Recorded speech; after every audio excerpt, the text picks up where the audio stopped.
Alamin naman natin ang update sa Bagyong Guring mula kay Anjo Pertiera ng GMA Integrated News Weather Center. Anjo.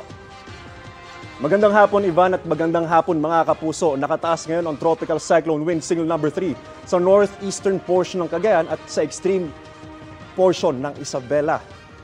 Nakataas din ang signal number 2 naman sa eastern portion ng Isabela at ng Cagayan, pati na rin sa northern portion ng Aurora. Samantala, nakataas ang signal number 1 sa Batanes, ilang bahagi ng Cagayan, kabilang Babuyan Islands, northern at central portion ng Aurora, probinsya ng Quirino, iba pang bahagi ng Isabela, mga probinsya ng Apayao, Nueva Vizcaya, Ifugao, Mountain Province, Kalinga. Nakataas din ang signal number 1 sa Abra, pati na rin ang eastern portion ng Ilocos Norte, Pulilio Islands, eastern portion ng Benguet at ng Nueva Ecija, kasama rin dyan ang Calaguas Islands.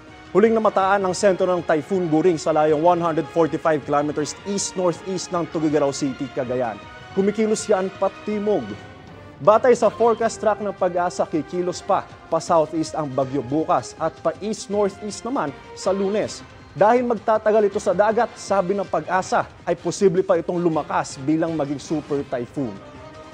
Patuloy na palalakasin ng Bagyong Guring ang habagat na patuloy na magpapaulan sa ilang lugar sa bansa.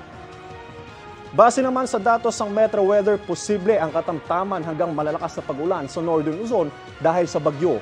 Posible po yan na maranasan hanggang sa Lunes. Maganda pa rin tayo sa posibilidad ng pagbaha at pagguho ng lupa. Maulan din sa Southern Luzon hanggang sa Lunes dahil naman po yan sa habagat na patuloy na inahatak ng Bagyong Guring. Sa Metro Manila, mga kapuso, mataas din ang tsansa ng ulan kaya huwag kalimutang magdala ng payong. Habagat din ang magpapaulan sa kanlurang bahagi ng Visayas.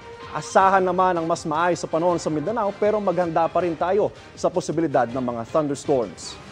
Ako po si Anjo Pertiera para sa GMA Integrated News Weather Center.